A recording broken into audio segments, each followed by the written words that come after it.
This episode of the Fairway to Retail Success is brought to you by AGM vendor partner T-Commerce, the online retail solution for golf facilities. Give your members 24/7 shopping with no inventory risk. Visit tcommerce.shop to learn more. Now, back to today's episode.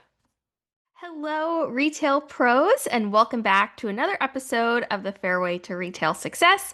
I'm your host, Justine Cook, the AGM's Director of Membership and Education. Today, I am joined by Bonnie Hamilton, Director of Retail at Washington Golf and Country Club in Arlington, Virginia. Bonnie brings a buyer merchandising mindset honed on 7th Avenue, working for one of fashion's top designers, Perry Ellis, and before that, managing Bloomingdale's men's department in Boston.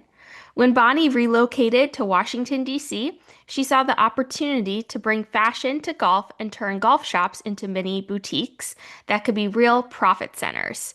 She launched Pro Look Golf with this in mind, consulting with many area golf shops, including Golfdom, which Bonnie grew into the top golf retailer in the region. Bonnie's key eye spots new trends and hot up-and-coming designers. She is frequently tapped by PGA Magazine for input into the world of apparel and shop sales. Bonnie has been honored as Sectional Merchandiser of the Year by the PGA of America and is a multi-year winner of the AGM's Platinum Awards Top 100 Golf Shops while at Washington Golf and Country Club. But more than her merchandising and buying talents, Bonnie is a mentor, teacher, and friend to all.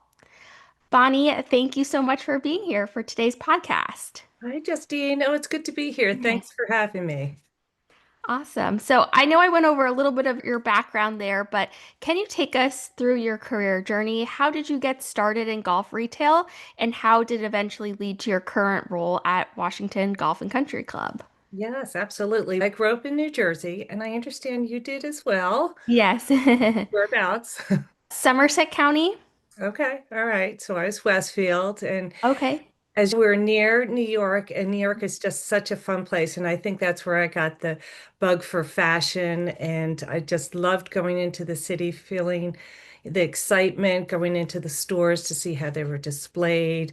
Saks Fifth Avenue windows during the holidays, pretty Mhm. special. I'm sure you've Mhm. seen it. So Yes. that was really how I got started. I knew what I wanted. I studied fashion merchandising in college, finished that, and then entered the Bloomingdale's training program. And Mhm. that's like you're going back to school again, learning everything from folding clothes to open to buys, displays, everything. So that was great. And then at Bloomingdale's, it was such a fun department store to work at. I worked in the men's designer section. So there was Perry Ellis, Armani, Missoni, all these great, unbelievable designers. And it was just fun just to be a sponge and take it all in and see how everything was. I worked with some great buyers who really taught me a lot. They came to my wedding. It was really fun. Uh, We're really close to this day. So that's been important to me, an important journey. And like you said, I was up in Boston for a while. So I loved working up there, managing the men's department, trying to gain that business and traction. And then I had an opportunity to move back to New York to work for Perry Ellis. So I was on the other side. Instead of mm, retail, I was wholesale. And mm, that was a lot of fun. And back in that day, Perry Ellis was one of the top sought after designers. And it was interesting because at that point, then you're working with buyers and mm, what are they looking for? And I recall at that time, we were selective in terms of the different retail stores that we wanted Perry Ellis to be in. Go mhm, figure. But so that was really interesting. And then I had an opportunity to move to DC. Met my husband, moved to DC and started playing golf, which is a lot of fun. And that's where I really saw the opportunity in golf shops. In these beautiful golf shops. I know you worked at Baltusrol, beautiful shop, amazing. There's Canoebrook, that's where my husband mhm, was growing up. But just seeing how the merchandise was and the fact that there wasn't really too much women's apparel at the time and the different mhm, brands and the different opportunities that are possible. So that's when I developed my own company, ProLook. And that just opened up a whole different world, working in different pro shops, freelancing. And then that eventually led me to work at Wash and Golf when Jay Dufty wanted me to work full time. And it's been great. So very happy. Amazing. I love how you mentioned working on both sides of the table of the buyer side, and then when you were at Perry Ellis on the wholesale side, I think that helps I always encourage people if they want to try something else in the industry to do it because it'll only help you in the long run of having a more well-rounded experience. Oh, absolutely. Yeah, that's been great. And I think that makes you more marketable. And you get Hmm. to understand buyers and their perspective, to your point. Yes.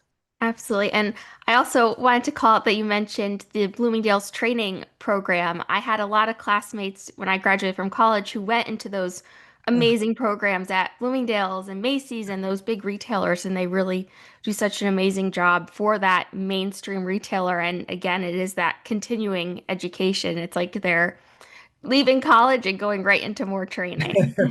yeah, it is. It's a great program. I was very Mhm. happy to be a part of it. It's a wonderful opportunity and experience. Amazing. So, I wanted to talk a bit about the corporate sales that you've had success with at Washington Golf and Country Club. How have you been able to grow that piece of your business, and what role do your vendor relationships play in making that successful? Yeah, yeah. In fact, our corporate business has gone really well, it grows every year. I think one of the main things that we do now is during the new member orientation, we mentioned that we offer Mm, this as a service. And that's been really key. A lot of our members have their own businesses, work for associations, do lobbying. So they reach out to us and they'd rather give us the business as being their golf shop than go mm, elsewhere. And we take good right. care of them. And having said that, we have a wonderful relationship with our vendors. They work with us, they help us put together corporate package ideas. They make everything happen for us. They all the touching points, they take it away from us, they send everything and make it happen. They've also extend the corporate pricing Mm, and then volume discounts that we could mm. then pass on to our clients. That's been great. I think it's a wonderful opportunity to continue to grow your business. Those sort of things, I call them what happens outside of the four walls of the golf shop. Necessarily, it's not like a traditional retail sale where someone comes in and picks up an item and pays for it, but it's Right. expanding that reach. And I think for folks who might not know how to get started, I think mentioning it at new member orientation is a really good key to get them thinking straight out the gate about that. Yeah, it's just being creative in terms of how you're going to gain some business. Corporate buying is great. We do sip and shops that are a lot of fun. It's just added business. So it is a Mhm. good opportunity. Your facility embraces a motto that you call Be Better Today. How does this philosophy shape the culture at your facility and specifically in your golf shop, whether it's when it's you're mentoring young staff to your daily operations to growing sales? What is the philosophy there? That's a great question because we have our general manager, he comes from a hospitality business. And it's all about service and what can we do to help you? We're Mhm. here to help you. So when somebody walks in, we smile, hello, walk around, we engage in our members who walk through the door. We show them new products. I think that's really important. There's no I, it's we work as a team. We support each other. We're really close knit. We work as a family. We celebrate each other's birthdays. We go out for team lunches and dinners. And that's part of the culture. And that's what we want to create at Washington Golf. So we have fun. And I think that's really important. And we want everyone to learn and be a part of understanding what the golf shop's about. And when new products come in, I'll take everyone together. We'll sit down and we'll talk about the features and benefits of the shirt and how the fit is and that their collar stays in the collar or whatever the case may be. And mentorship, like you said, that's been great. We've been fortunate to be right next door to Marymount University, and we have a lot of the students work both in outside and inside operations. And two of the gals are specifically interested in getting involved in the golf business. So we're Mhm. thrilled about that. I love that. Wonderful. So I know you've done some really unique co-branding in your shop with your merchandise. You did a project with Grayson with a special logo. Can you share how these ideas have come about, what inspired them, and what it really meant for your shop and your members to have this opportunity? Oh, yeah. Grayson's great. And it all comes down to your relationship with the vendors. And we know Grayson Vendor, he's awesome, John.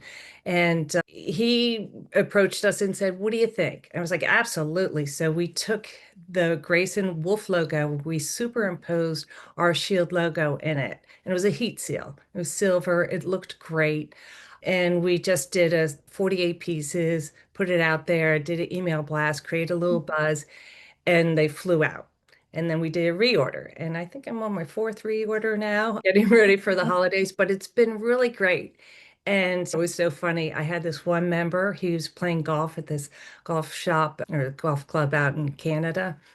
And he said all the pros were coming up to him. He's texting me. But it was cute that he reached out, sent me a text, and I shared it with the team. And we were all very happy about that. I shared it with our Grayson rep. So it just gives our members another opportunity to buy something different and fun. Mhm. Absolutely. And what did you learn from being this sort of test venue, if you will, for a special logo? Any kind of learning lessons? Will you do it again, you think, with other vendor partners down the Absolutely. line? Absolutely. You have to be fresh and add something different. Everyone, we see our logo, which is a beautiful logo, but Mhm, it's nice to do something different and have different offerings. I think mhm, that's really important. And why not? You have nothing to mhm, lose. Try it. If it works, mhm. great. If it doesn't, oh well, that's Right. part of what it is. Yeah. Absolutely. Especially with product that has relatively low minimums, like Right. t-shirts or things like that you can do test runs with. Yeah, absolutely. And a product like Grayson that has such a name, it's going to be a home run. Mhm, And it mhm, was. So mhm. that's great. Impressive. Yeah, that's fun. Similarly, can you tell us about your branded merchandise that's called the Freshie? I think I'm pronouncing that correctly, the Freshie. Is the freshie. Would you like Okay. one? It's vodka and cranberry juice, and Okay. that is our signature club drink. Got it. And we thought, let's see, let's think of something different. What could we do? That is our Mhm. drink. The glass has our shield logo on it. So Okay.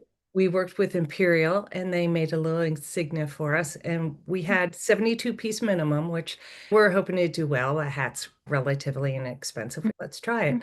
So there again, I go around, I put little hats on some of our members. I send that out in an email blast on Monday. And all of a sudden we had a lineup of people coming in and buying these freshy hats. So there again, that success, we've repeated that buy for the hats. And then winter was approaching. We're like, okay, maybe we should do that on winter hats and Mhm. apparel, and it's Mhm. done really well. It's funny because some members like transfusion, so we Mhm. did do a transfusion logo too, which is a little darker. That's grape juice. So Nice. anyhow, it was fun, and why not? If there's Mhm. something there different at your club that you can not take away from the integrity of your logo and what your club stands for, but something that could bring a little interest and fun for your members, I think that's a wonderful thing to do. Absolutely. Whether it's like a signature food item or a signature drink or Yeah, something absolutely. about the golf course, I think that's wonderful to lean into and get creative. Absolutely. Absolutely. Mhm. So, something really interesting I find that you do is that you coordinate events like your trunk shows with some of your neighboring clubs, if I have that correct. So, Yeah. like with Congressional Country Club, that's a nearby neighbor of yours. How do these collaborations work when you are working with another club like that? It works great. The wonderful thing about this business is that we all like to share ideas. We're all there to help each other. We're not competing with each other. And so when Tracy and I were figuring out our trunk shows, we generally do it the first weekend of the month. So I'll do mine on Thursdays, she'll do hers on Fridays and Saturdays. And so the vendors more likely to come. So you're getting Mm, more people coming. It's a win-win for us and our vendors.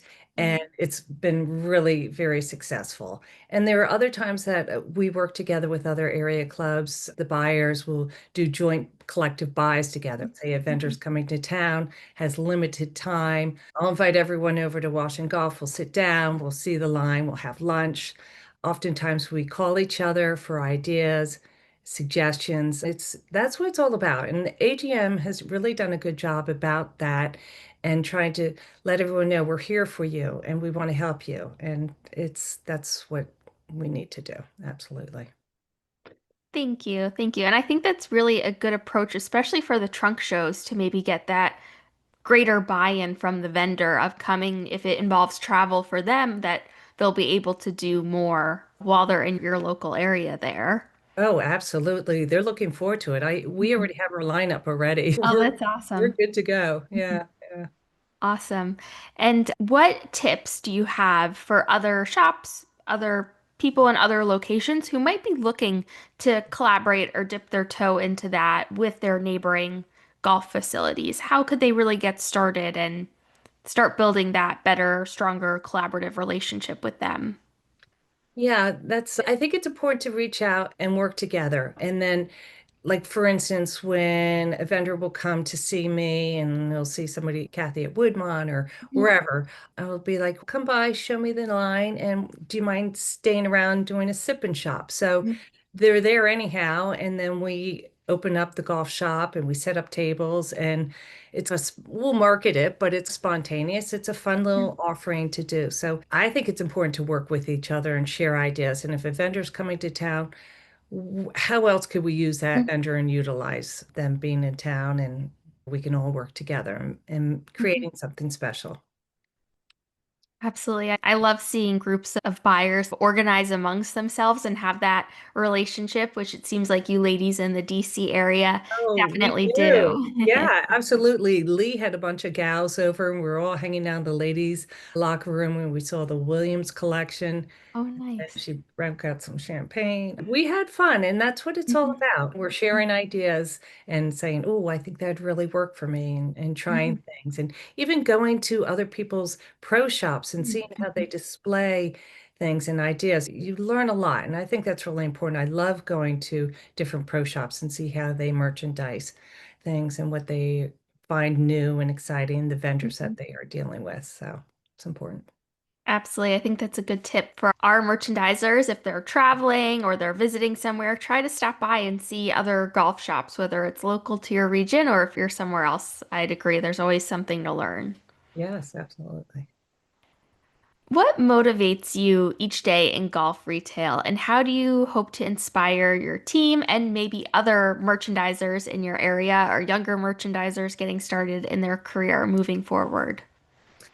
I love to learn. I love to bring new ideas and vendors into the shop. Oftentimes, our goal for the PGA show was find something new and different, being an accessory or a new line to carry that in the pro shop.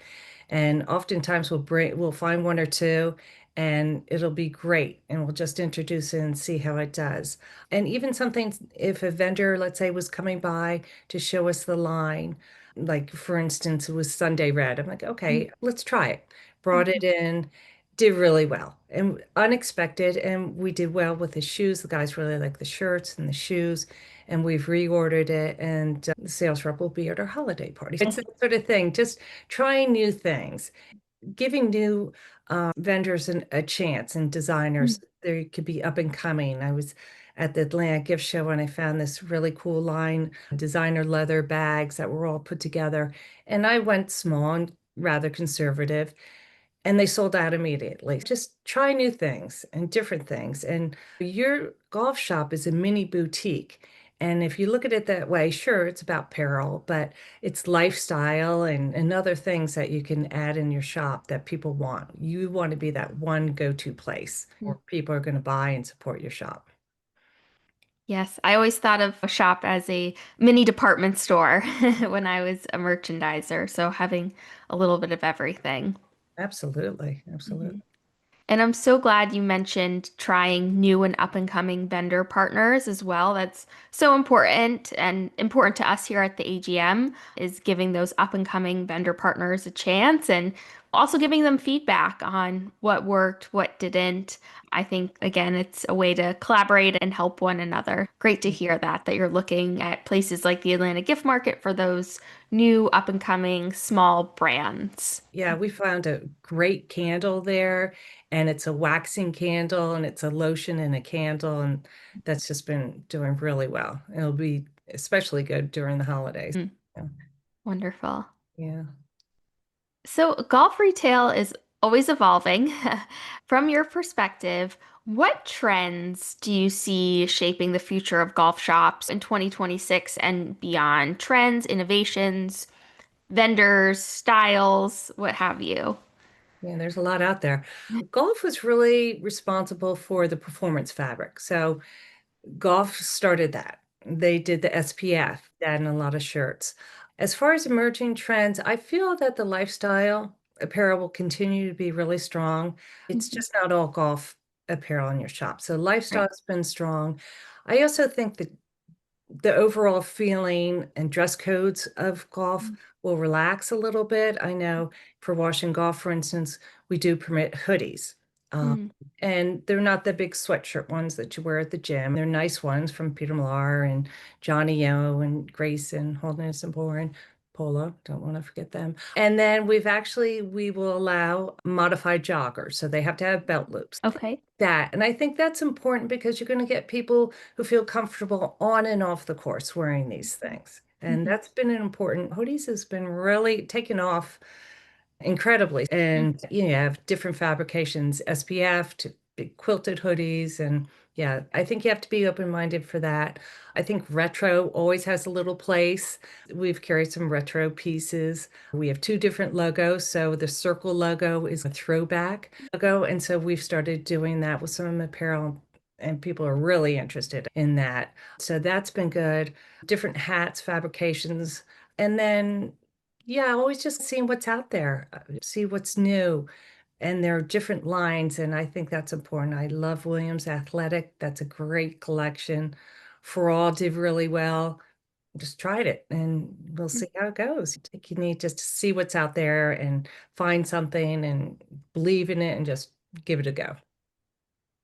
I love that you mentioned retro logos. I think that could be really cool for buyers to experiment with and explore in 2026 and beyond and give that kind of vintage feel that is popular in apparel and such and pull it Yeah, into a logo. That could be really cool. yeah, I agree. All right, I'll get Mhm. working on that just for you. Awesome. And how do you stay ahead of the trends for your members? Is it attending shows? Is it studying and reading and keeping abreast of trends in the industry? But how do you keep informed and stay ahead of the trends for your members when you're putting together your assortment? I think there again, it's all about talking with other people. What do they think? Going to stores, seeing things, and just, yeah, absolutely. You have to be educated and try to read and see what's out there. And that's important. That's how you stay on top. And who knows, you could be a trendsetter yourself. You find something and it seems very small, but yet everyone could be like, wow, this is the greatest thing. So it's just a matter of trying various things, see what works for you. Absolutely. That's wonderful. Yeah. Any last pieces of advice you would give, a lesson or a key takeaway that you've really learned in your golf retail career that you would want to share with up and coming merchandisers or perhaps those early in their golf careers? Yeah, it's interesting you should say that because there are two gals that, as I was saying earlier, from Marymount that are working the golf shop, and it's just it's all about doing something you really enjoy and finding your passion. And I see some of these kids work in the shop and they're really good. I'm like, you can make a career in that. Go for it. And I think that's really important to try to encourage people to do things and be supportive. And that's Mhm. what it comes down to. I'm always there to help people. I think that's really important. And what was the other part of your question? I think that was pretty much it. That was Yeah, pretty much it. Yeah. Yeah, and the interns or the young assistants, they're the future leaders of being, they'll hopefully be retail managers or director of retails and head golf professionals one day. So it's all about that next generation that's coming in and them absolutely. learning. Absolutely. Hannah is at the AGM. She's taking the AGM now, and she completes it. She'll be joining me for the AGM luncheon, and then we'll go to the PGA show together. So that's been a great thing for sure. Oh, that's so sweet. I love to see that. Yeah. Amazing. Thank you so much, Bonnie. It's been so Oh, wonderful thanks. chatting and learning a bit more about your background and all the great things you're working on for Washington Golf and Country Club. It sounds like you're going to have a great 2026 and excited to see all that's to come. Oh, thanks, Justine. It was great talking to you, and thank you for all you do. Appreciate that. And all AGM does, quite frankly. So thank you. Thank you. And thank you, everyone, for tuning in to another episode of the Fairway to Retail Success. We look forward to seeing you again soon in our next episode. Take care, everyone.